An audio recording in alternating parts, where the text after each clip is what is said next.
All right, welcome back to KSAN News. Today we almost got above our average for the record for today, but as we're looking over the headlines, there's a lot of things to talk about weather-wise. Triple digits today, and then a cold front will swing through overnight, making us feel fall-like, and then we'll see breezy conditions resulting from that into tomorrow as well, with some cloud cover turning into the 90s again.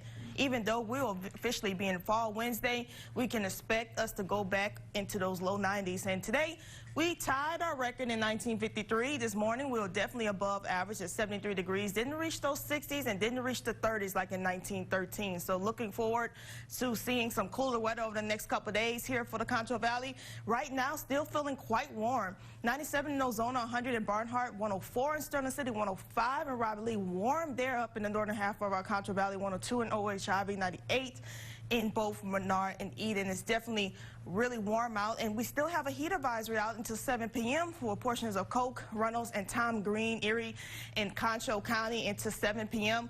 Fire hazard and fire safety is a concern as well. Thanks to those relative humidity values, we're not seeing drought conditions currently across the Concho Valley, but with these low relative humidity values, the ones in the tan, that contributes to getting fires easily to spark up and not to be contained. And then it's windy out there, gusting in some spots, 13 miles per hour wind in Ozona, 8 here in Tom Green, 11 in Eden. All of that contributes to having these fires not be able to contain going into the evening hours and as this cold front approaches. So makes fires difficult to contain because of these conditions, so it's best just not to do any open burning tonight into tomorrow as well, because we are under an elevated risk.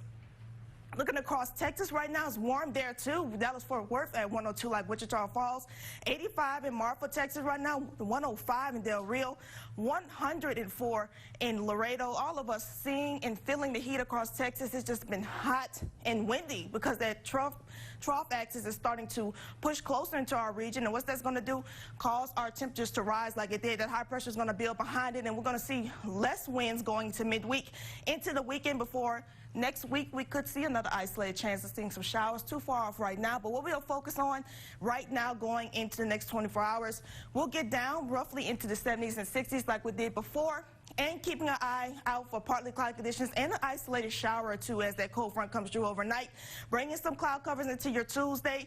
Some of us may be a little more partly cloudy. I'm expecting more cloud cover in the morning, then in the afternoon, and less rain chances more for our southern and eastern counties. Clearing out by Wednesday, much cooler in the 80s, 90s by Friday, and start to taper up more as we go into the afternoon hours. And then next week, we'll watch to see another trough that may bring us some isolated showers. Tonight, though, it's going to be nice. When that cold front comes through, you're definitely going to feel it overnight tonight if you happen to be up or heading to work early in the morning. But tonight, lovely, it's going to be mild, and it will be beautiful going into with partly cloudy conditions tonight, getting down into the 60s, warming back up tomorrow to the 80s. Plenty of cloud cover in the morning, winds out of north-northeast and gusting around 30 miles per hour your next 5 days across the Concho Valley. Looks nice like this, 80s, fall-like weather. Then we warm back up into the 90s by the weekend. I'll be back with more KSAN News.